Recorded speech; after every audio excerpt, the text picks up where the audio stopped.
So நம்மளுக்கு என்னடா பிரச்சனையே இல்லாமல் போயிட்டுருக்கேன்னு நினச்சிட்டு இருக்கும்போது தான் பிரச்சனை வந்துச்சு. என்னையோட ஜெப்டோவில் ஜாயின் பண்ணி 1 வீக் கம்ப்ளீட் ஆக போகுது. இன்றைக்கி தான் லாஸ்ட்டு. இன்றைக்கி டேட் அண்ட் டே பார்த்தீங்கன்னா ஜூலை 21 சண்டே. ஸோ வீடியோக்குள்ளே போகிறதுக்கு முன்னாடி நீங்கள் யாராவது சேனலுக்கு புதுசாக இருந்தீங்கன்னா சப்ஸ்கிரைப் பண்ணுங்கள், லைக் பண்ணுங்கள், ஷேர் பண்ணுங்கள், மறக்காமல் இன்ஸ்டாகிராமில் ஃபாலோ பண்ணி வச்சுக்கோங்க. ஸோ இப்போ டைம் பார்த்திங்கன்னா 8:02 ஆகுது. ஜெப்டோவில் செக்இன் ஆகிடுச்சு. ஸோ இன்றைக்கி தான் லாஸ்ட்டு டே, இன்றைக்கி சண்டே. ஸோ நேற்றோட இயர்னிங்ஸ் எவ்வளோ வந்திருக்குன்னு பார்த்தீங்கன்னா, நேற்று 10 ஆர்டர்ஸ் கம்ப்ளீட் பண்ணால் 120 rupees இன்சென்டிவ் ஆட் பண்ணி டோட்டலாக 370 rupees ஏர்ன் பண்ணியிருக்கேன். நேற்று ஃப்ரைடே எவ்வளோ ஏர்ன் பண்ணியிருக்கேன்னு பார்த்தீங்கன்னா 200 rupees தான் ஏர்ன் பண்ணியிருக்கேன். 50 rupees அட்ஜஸ்ட்மெண்ட்டுன்னு சொல்லி போட்டு 250 rupees ஆட் பண்ணியிருக்காங்க டோட்டலாக. இன்றைக்கும் அதே மாதிரி தான் இன்சென்டிவ் கொடுத்துருப்பாங்க. ஸோ 10 ஆர்டர்ஸ் கம்ப்ளீட் பண்ணோன்னா 120 rupees இன்சென்டிவ் வரும். ஸோ 12 ஆர்டர்ஸ் கம்ப்ளீட் பண்ணோன்னா 180 rupees இன்சென்டிவ் வரும். இதில் 20 ஆர்டர்ஸ் கம்ப்ளீட் பண்ணோன்னா நம்மளுக்கு பே அவுட் பார்த்திங்கன்னா 500 rupees ஆர்டர் இயரிங்ஸ் வருது.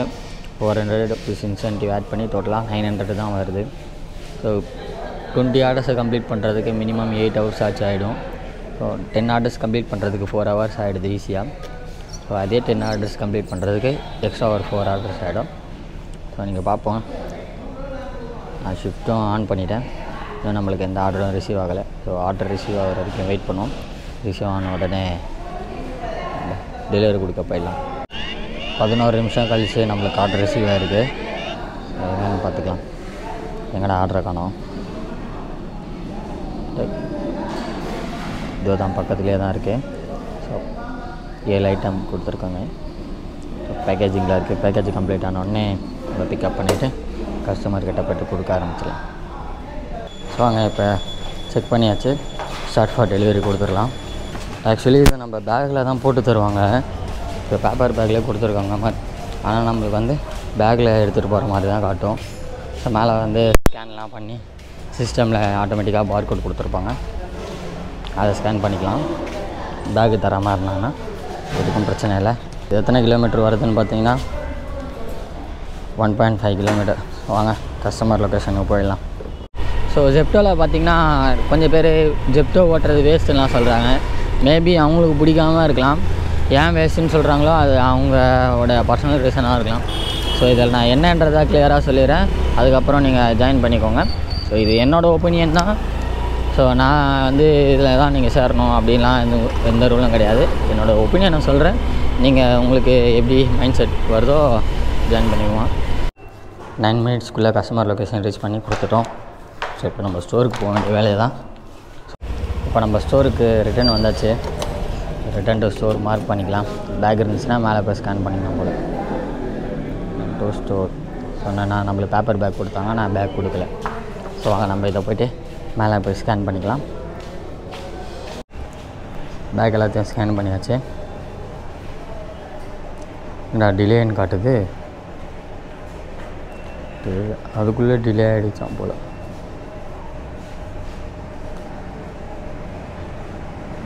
நான் நெக்ஸ்ட் ஆர்டருக்காக வெயிட் பண்ணுவோம். அதுக்குள்ளேயே 250 ரூபா போட்டிருக்கான். நெக்ஸ்ட் ஆர்டர் வர வரைக்கும் வெயிட் பண்ணுவாங்க. வாங்க. ரெண்டாவது ஆர்டர் பார்த்திங்கன்னா 850 தான் வந்தது. ஏன் மேலே ஷூட் பண்ணலன்னா பக்கத்தில் இருக்கவங்க ஃபுல்லாக ரீல்ஸ் பார்த்துட்டே இருக்காங்க. அவங்க ஆடியோலாம் வீடியோவில் ரெக்கார்ட் ஆச்சுன்னா காப்பிரைட் பண்ணுறோம்.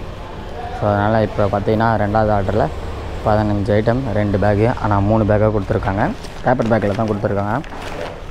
கணக்கு பார்த்திங்கன்னா பேக்கு கொடுத்துருக்காங்க.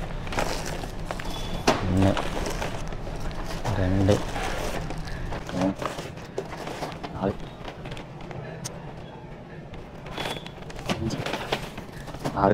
5 6 6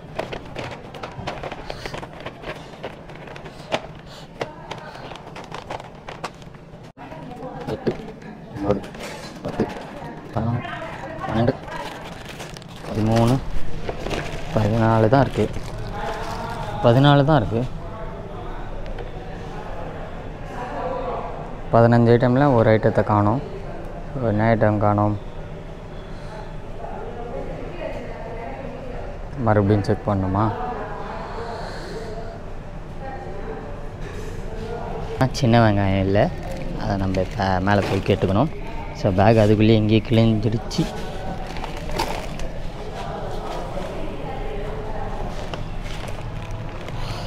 எப்பட்றா இதை எடுத்துகிட்டு போகிறது மறுபடியும் மேலே? ஸ்டார்ட் ஃபார் டெலிவரி மார்க் பண்ணிவிட்டு வாங்க கஸ்டமர் லொக்கேஷனுக்கு போயிடலாம். ஸோ இப்போ பார்த்தீங்கன்னா நம்ம மேலே போய்ட்டு கஸ்டமர்கிட்ட கொடுத்துடலாம். Third floor. ஸோ ஒரு ஐட்டம் மிஸ் ஆனதால் நம்ம அங்கே செக் பண்ணிவிட்டு எடுத்துகிட்டு வர்றதுக்கு கொஞ்சம் லேட் ஆகிடுச்சு. ஃப்ளாட் ஐயா ஒன்றான்னு தெரியும். ஸோ வாங்க நம்ம கஸ்டமர்கிட்ட கொடுத்துடலாம். கஸ்டமர்கிட்ட கொடுத்தாச்சு. இப்போ நம்ம ரிட்டர்ன் டு ஸ்டோருக்கு போய் ஆகணும்.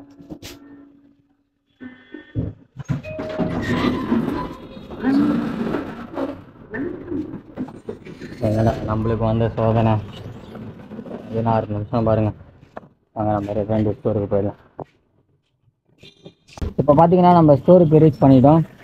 ஸோ பேக்கை ஸ்கேன் பண்ணிவிட்டு நெக்ஸ்ட் ஆர்டர் எடுக்கலாம். ஸோ இதோட நான் கேமரா ஆஃப் பண்ணி வச்சுருக்கேன். ஸோ நம்மளுக்கு என்னடா பிரச்சனையே இல்லாமல் போயிட்டுருக்கேன்னு நினச்சிட்டு இருக்கும்போது தான் பிரச்சனை வந்துச்சு. என்னென்னா மைக் ஒர்க் ஆகலை. மைக் அடாப்டர் ஒர்க் ஆகலையா இல்லை மைக் ஒர்க் ஆகலையான்னு தெரியல. ஸோ என்ன இதுன்னு ஒன்றுமே புரியல. வீட்டுக்கு போய் தான் பார்க்கணும். ஸோ உங்களுக்கே தெரியும் வாய்ஸ் டிஃப்ரென்ஸ் எல்லாத்தையும். ஸோ இதுதான் நம்மளுக்கு லாஸ்ட் ஆர்டரு.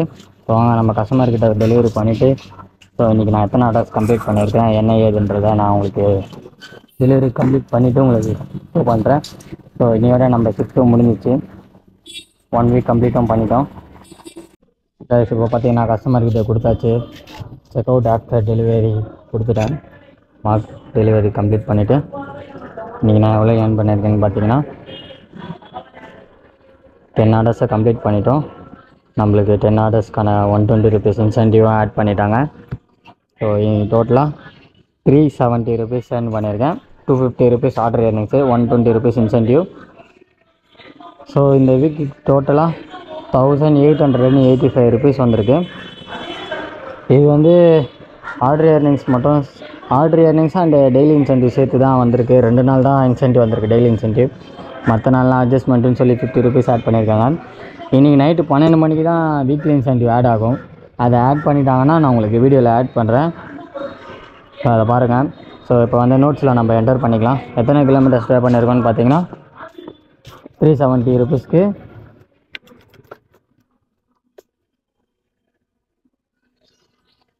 35 kilometers ஸ்டே பண்ணியிருக்கோம். நோட்ஸில் என்டர் பண்ணிக்கலாம்.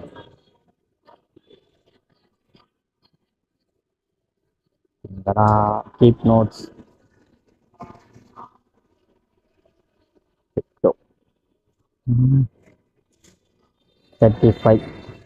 இங்கேருந்து வீட்டுக்கு போகிறதுக்கு ஒரு கிலோமீட்டர் போட்டால் கூட 36 போட்டுக்கலாம். 36 kilometers 370 rupees earnings.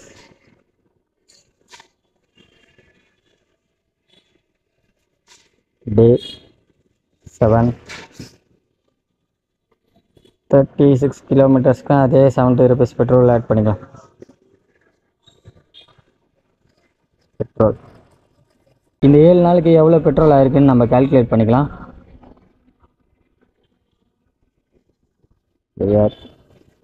50 70 50 50 70 ப்ளஸ் 70 7. இந்த வாரத்துக்கு நம்மளுக்கு பெட்ரோல் வந்து 420 rupees ஆயிருக்கு. 420 ரூபா பெட்ரோலுக்கு மட்டும் ஆயிருக்கு. ஏர்னிங்ஸ் எவ்வளோ வருன்றத 12 மணிக்கு மேலே தான் வரும். அதை நான் வந்துச்சுன்னா கால்குலேட் பண்ணி நான் வீடியோவில் ஆட் பண்ணுறேன். ஸோ இது பார்த்திங்கன்னா நேற்றோட ஏர்னிங்ஸு 34 kilometers ட்ரைவ் பண்ணியிருக்கேன். 370 rupees ஆர்டர் ஏர்னிங்ஸு. டே 6 கம்ப்ளீட் பண்ணியாச்சு. அதுக்கும் 70 rupees பெட்ரோல் தான். இது வந்து ஃப்ரைடே ஓடுது. 25 kilometers ட்ரைவ் பண்ணியிருக்கேன். 250 rupees ஆர்டர் ஏர்னிங்ஸு. டே 5 கம்ப்ளீட் பண்ணியாச்சு. 50 rupees பெட்ரோல் தான் ஆயிடுச்சு கைஸ். ஸோ அவ்வளோதான். இன்னையோட ஒரு வாரம் கம்ப்ளீட் பண்ணியாச்சு. ஹாய், ஜெப்டோவில் லாஸ்ட் வீக் பார்ட் டைமாக ஒர்க் பண்ணியிருந்தேன். அதோட ஏர்னிங்ஸ் எவ்வளோ வந்திருக்கு, வீக்லி எவ்வளோ ஏர்ன் பண்ணியிருக்கேன்றதை இந்த வீடியோவில் பார்க்கலாம். ஸோ இன்ன வரைக்கும் நான் எந்த ஒரு அப்டேட்டுமே கொடுக்காம வச்சுருக்கிறதுக்கு காரணம் என்னென்னு பார்த்தீங்கன்னா, ஆப்பில் எதுவுமே ஷோ ஆகலை. இப்போ வரைக்குமே ஏர்னிங்ஸ் டீட்டெயில்ஸ் நாட் அவைலபிள் தான் காட்டுது. ஆப்போட டெவலப்பர்ஸ் இந்த மாதிரி பண்ணி வச்சுருக்காங்களா இல்லை கிளிச்சில் காட்டலையான்றது என்னன்றது ஒன்றுமே எனக்கு தெரியல. ஸோ நேற்று தான் வெனஸ்டே வந்து அக்கௌண்ட்டுக்கு மணி கிரெடிட் ஆகும்னு சொல்லியிருந்தாங்க. ஸோ அதுக்கு முன்னாடி வந்து சேலரி ஷீட் வந்து ரிலீஸ் ஆச்சு. ஸோ அதை நான் உங்களுக்கு சைட் பை சைடு வீடியோவில் போடுறேன். அதை வீடியோ ஸ்டாப் பண்ணி வச்சுட்டு அதை ஃபுல்லாக டீட்டெயிலாக ரீட் பண்ணி பாருங்கள். இல்லை நானே ரீட் பண்ணி காட்டுறதா இருந்தாலும் காட்டுறேன்.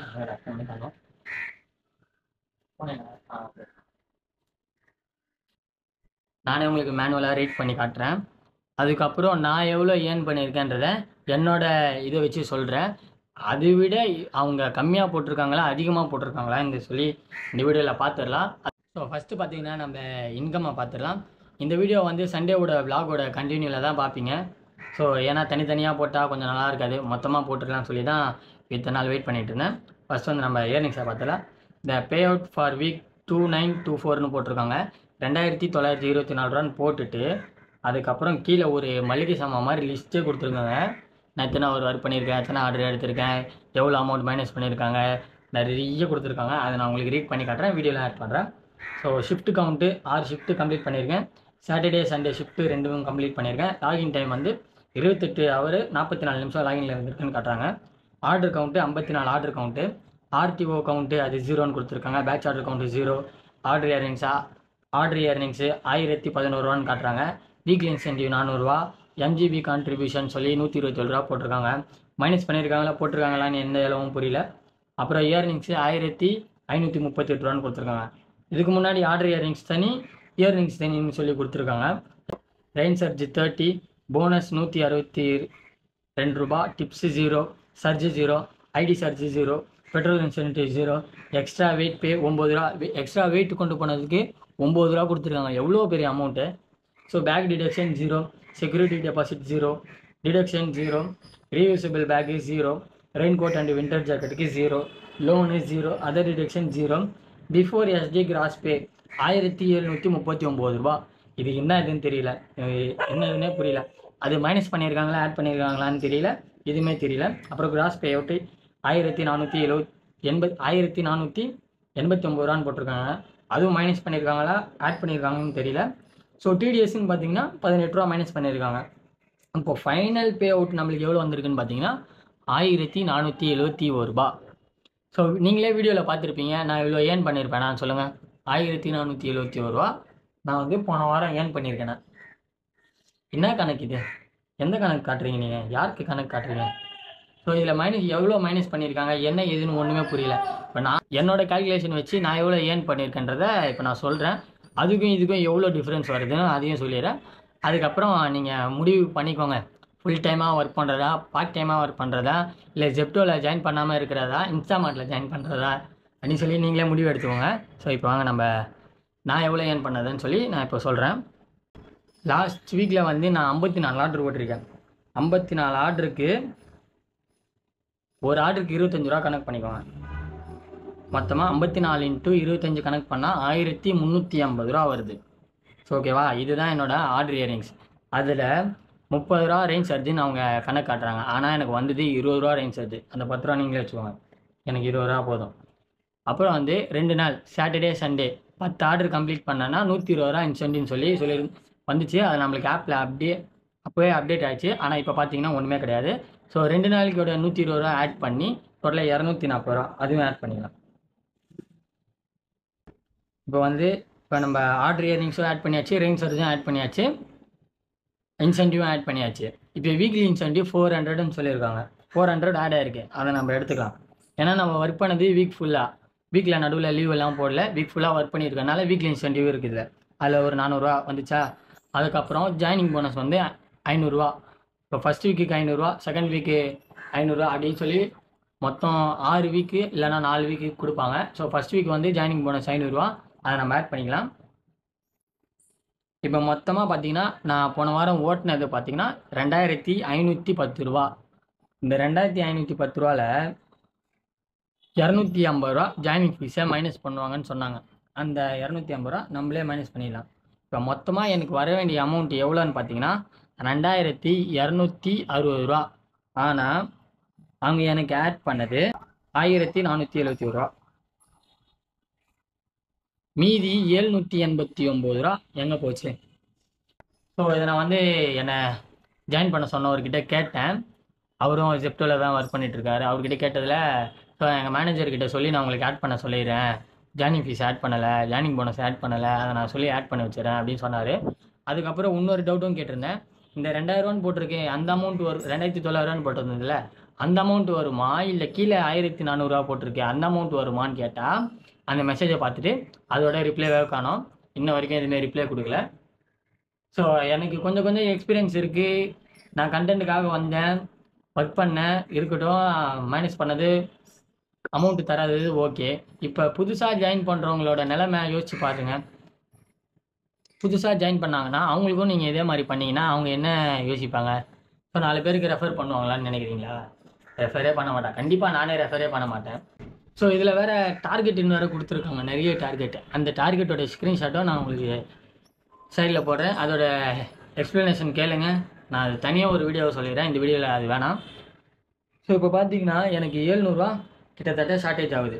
789 ரூபா ஷார்ட்டேஜ் ஆகுது. அந்த 89 ரூபா எடுத்துக்கோங்க, 700 ரூபா கொடுங்க. அந்த 700 ஆச்சு எங்கடான்னு கேட்டால் ஆலியா காணும், பதிலையும் காணும். ஸோ ஜாயின் பண்ணுற வரைக்கும் எல்லாம் நல்லா பேசுனாங்க. ஜாயின் பண்ணிவிட்டு ஒரு வாரம் இயரிங்ஸ் வந்தோடனே ஆலயம் காணி, யாரையும் காணும். இதில் வேறு ஃபுல் டைமாக ஒர்க் பண்ணுங்க ப்ரோன்னு வேறு சொன்னாங்க. இந்த மாதிரி நடக்கும்னு தெரிஞ்சுதான் நான் பார்ட் டைமாக ஒர்க் பண்ணேன். உஷாராக பார்ட் டைமாக ஒர்க் பண்ணிவிட்டு பார்ட் டைமாக ஸ்விக்கி ஒர்க் பண்ணியிருந்தேன்.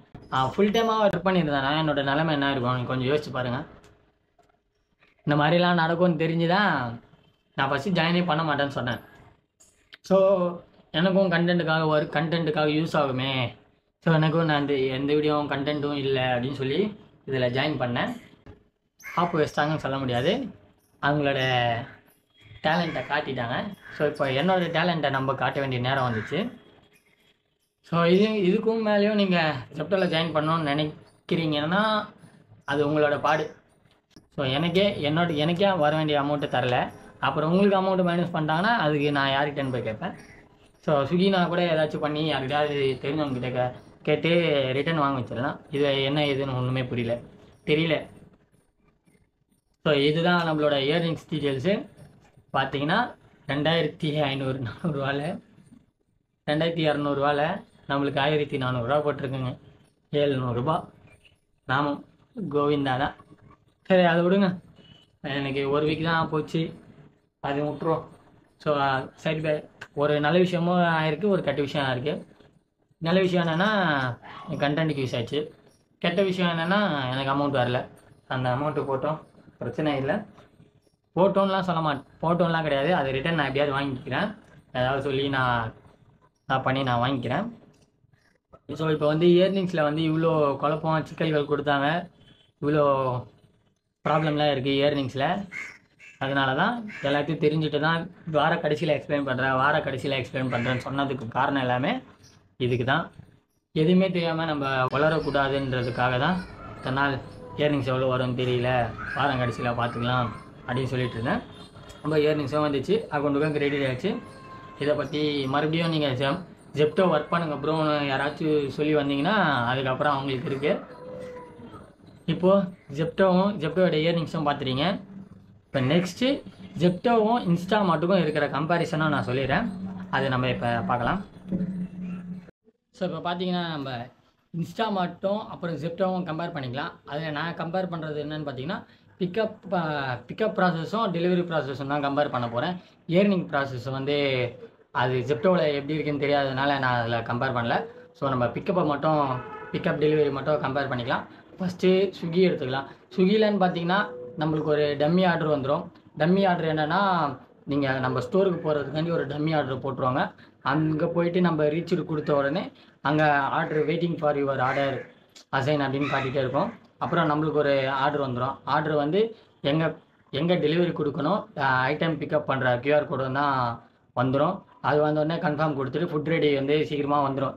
மேக்ஸிமம் 30 செகண்ட்ஸ் இல்லைன்னா 20 செகண்ட்ஸ்குள்ளேயே ஃபுட் ரெடியும் வந்துடும். ஃபுட் ரெடி வந்தோடனே அந்த 4 நம்பரை சொல்லி அந்த ரேக்கில் வச்சுருப்பாங்க, பிஜிஎன் நம்பர்னு சொல்லுவாங்க. அந்த பிஜிஎன் நம்பரை பார்த்துட்டு ஹோல் நம்பர் பிஜிஎன் நம்பர் சொல்லுவாங்க. அந்த நம்பரை பார்த்துட்டு நம்ம ரேக்லேருந்து ஃபுட்டு எடுத்துக்கலாம். ஃபுட்டுனா கிராசரி தான், ஃபுட்டுன்னு எடுத்துக்கலாம். கிராசரி தான், ஃபுட்டுன்னு நான் சொல்லுவேன். ஃபுட்டுன்னு எல்லோரும் ஃபுட்டுன்னு தான் சொல்லுவாங்க. எடுத்துகிட்டு ஓடிபி என்டர் பண்ணிட்டு ஃபோட்டோ அப்டேட் பண்ணிவிட்டு நம்ம டேரெக்டாக கஸ்டமர் லொக்கேஷனுக்கு போய் கொடுத்துருவோம். கொடுத்துட்டு மறுபடியும் அங்கேருந்து சில நேரத்தில் நம்மளுக்கு ரிட்டன் ஆர்டரும் அங்கேருந்து போட்டுருவாங்க. அதே இன்ஸ்டாமார்ட்டுக்கு வர மாதிரி டம்மி ஆர்டரும் போட்டுருவாங்க. அப்போ என்ன ஆகும்னு பார்த்தீங்கன்னா, அங்கேருந்து வர்றதுக்கும் அமௌண்ட் வரும், நம்மளுக்கு போகிறதுக்கும் அமௌண்ட் வந்துடும். ஆனால் என்ன, வெறும் இன்ஸ்டாமார்ட் மட்டும் ஓட்டிகிட்டு இருக்கவங்களுக்கு தான் கிட்டே வரும். ஃபுட் இன்ஸ்டாமார்ட் ஓட்டுறவங்களுக்கு மேக்ஸிமம் 5 கிலோமீட்டர் 6 கிலோமீட்டர் உள்ளே தான் வரும், அதுக்கு மேலே போகாது. ஸோ குறிப்பிட்ட ஏரியாவுக்கு இந்த ஏரியா தேனாம்பேட்டை, சின்னமலை அந்த பக்கம் தான் அனுப்புவாங்க. மோஸ்ட்லி ஆழ்வார்பேட்டை அந்த பக்கம் தான் வரும். இப்போ ஆழ்வார்பேட்டும் வர்றதில்லைன்னு நினைக்கிறேன், ஏன்னா அங்கே ஒரு ஸ்டோர் புதுசாக ஓப்பன் பண்ணிட்டாங்க. இப்போது ஜெப்டோலன்னு பார்த்தீங்கன்னா ஃபஸ்ட்டு நம்மளுக்கு ஒரு ஆர்டர் வரும். ஆர்டர் வந்த உடனே ஃபஸ்ட்டு நம்ம எத்தனை ஐட்டம்ஸ் இருக்குதுன்னு செக் பண்ணணும். 16 ஐட்டம் இருக்குதுன்னு வச்சுக்கோங்களேன். அந்த 16 ஐட்டமும் பேக் பண்ணிகிட்டு இருப்பாங்க. பேக் பண்ணி முடிச்சிட்டாங்கன்னா நம்மளுக்கு நோட்டிஃபிகேஷன் வரும். நோட்டிஃபிகேஷன் வந்தோடனே கலராக ரேக் இருக்கும். அந்த கலராக ரேக்கில் இப்போ க்ரீன் 5, ப்ளூ 4, ஒயிட் 5 அந்த மாதிரி நம்பர் கொடுத்து வச்சுருப்பாங்க. நம்ம ஆப்பில் காட்டும். அதை பார்த்துட்டு அந்த ரேக்லேருந்து எடுக்கணும். எடுத்துகிட்டு அந்த 16 ஐட்டமும் அந்த பேக்கில் இருக்கான்னு சொல்லி செக் பண்ணணும். செக் பண்ணிவிட்டு கரெக்டாக இருக்கா இல்லையான்னு செக் பண்ணணும். எதாவது மிஸ் ஆகிருந்துச்சுன்னா நம்ம தான் அவங்கக்கிட்ட கேட்டு இந்த பொருள் மிஸ் ஆகிருக்கு அப்படின்னு சொல்லி கேட்டு வாங்கணும். அது ஒன்று இருக்குது. அதுக்கப்புறம் பால், தயிர் ஏதாச்சும் ஒரு 2 நாள்லேயே எக்ஸ்பிரி ஆகிற ப்ராடக்ட்ஸ்லாம் இருந்துச்சுன்னா அது எக்ஸ்பிரி ஆகிருக்கான்னு சொல்லி நம்மளே செக் பண்ணிவிட்டு, அதுக்கப்புறம் எக்ஸ்பிரி ஆகிருந்துச்சுன்னா சொல்லி மறுபடியும் அதை நம்ம வாங்கி வேறு ஐட்டம் சேஞ்ச் பண்ணி வாங்கிட்டு அதுக்கப்புறம் தான் நம்ம எடுக்கிறது டெலிவரி பண்ணவே போகணும். ஓகேவா? அப்போ வந்து எல்லாமே முடிஞ்சிச்சு, பிக்கப் ப்ராசஸ் எல்லாம் முடிஞ்ச உடனே ஸ்டார்ட் ஃபார் டெலிவரி கொடுத்துட்டு கஸ்டமர் லொக்கேஷனுக்கு போயிட்டு கஸ்டமர்கிட்ட அந்த 16 பொருளும் இருக்குதான்னு சொல்லி கணக்கு காமிச்சிட்டதுக்கப்புறம் அந்த 16 பொருளும் நம்ம ஃபோட்டோ எடுத்து அப்டேட் பண்ணணும்.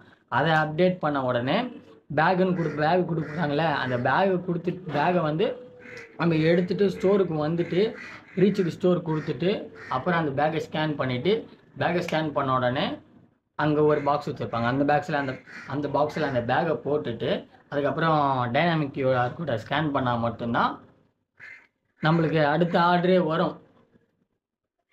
பார்த்தீங்கன்னா இதுக்கும் ப்ராசஸ் பார்த்தீங்கன்னா இது ஸ்விக்கியில் ப்ராசஸ் கம்மி, ஜெப்டோவில் ப்ராசஸ் அதிகம். ஏன்னா ப்ராசஸ்லேயே பாதி டைம் போயிடுது.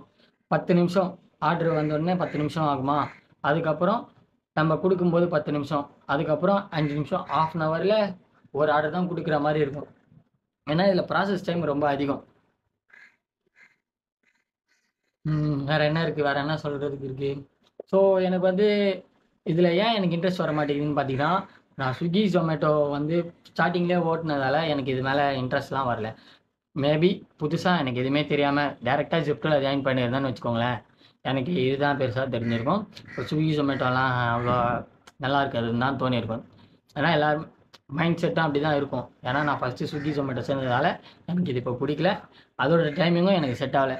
ஏன் செட் ஆகலைன்னு சொல்கிறேன்னா, கண்டினியூஸாக 9 ஹவர்ஸ் இருக்கணுமா. கண்டினியூஸாக இப்போ காலையில் ஆரம்பித்தோன்னா 12 மணிக்கு ஆரம்பித்தோன்னா நைட்டு 9 மணி கண்டினியூஸாக 9 ஹவர்ஸ் லாகின்லேயே இருக்கணும். ஸோ அது வந்து எனக்கு செட் ஆகலை. ஆனால் அங்கேயே சார்ஜர் போட்டுக்கலாம், சாப்பிட்டுக்கலாம், என்ன வேணால் பண்ணிக்கலாம். பட் எனக்கு நடுவில் கேப் இருக்கணும். ஆனால் நடுவில் அதில் 1/2 ஹவர் தான் கேப் எடுக்க முடியுமே. அதுக்கு மேலே எடுத்திங்கன்னா ஷிஃப்ட் இன்கம்ப்ளீட் ஆகிடும், வீக்லி இன்சென்டிவ் போயிடும். நீங்கள் முந்தி வேலை செஞ்சனாலாம் கூலி முடிஞ்சிடும். ஸோ அவ்வளோதான் கைஸ். ஜெப்டோவோட இயர்ரிங்ஸ் எல்லாம் இப்படி தான் இருக்குது. ஸோ இதுக்கு மேலேயும் நீங்கள் ஜாயின் பண்ணணுன்னு நினச்சிங்கன்னா ஜாயின் பண்ணிக்கோங்க. ஸோ அதில் ஏதாவது டீட்டெயில்ஸ் வேணும்னா கேளுங்க, சொல்கிறேன். இதுக்கு மேலே ஜெப்டோ ஓட்டுவேனான்னு கேட்டிங்கன்னா ஓட்ட மாட்டேன். ஸோ நானே இந்த வாரம் ஃபுல் டைம் ட்ரை பண்ணலான்னு நினச்சேன். இயர்னிங்ஸை பார்த்துட்டு ட்ரை பண்ணிக்கலான்னு நினச்சேன். இயர்னிங்ஸில் ப்ராப்ளம் வந்ததால் ஃபுல் டைம் ஓட்டணுன்ற மைண்ட் செட்டும் போயிடுச்சு. இதுக்கு மேலேயும் நான் ஃபுல் டைம் ஓட்ட இன்ட்ரெஸ்ட் இல்லை.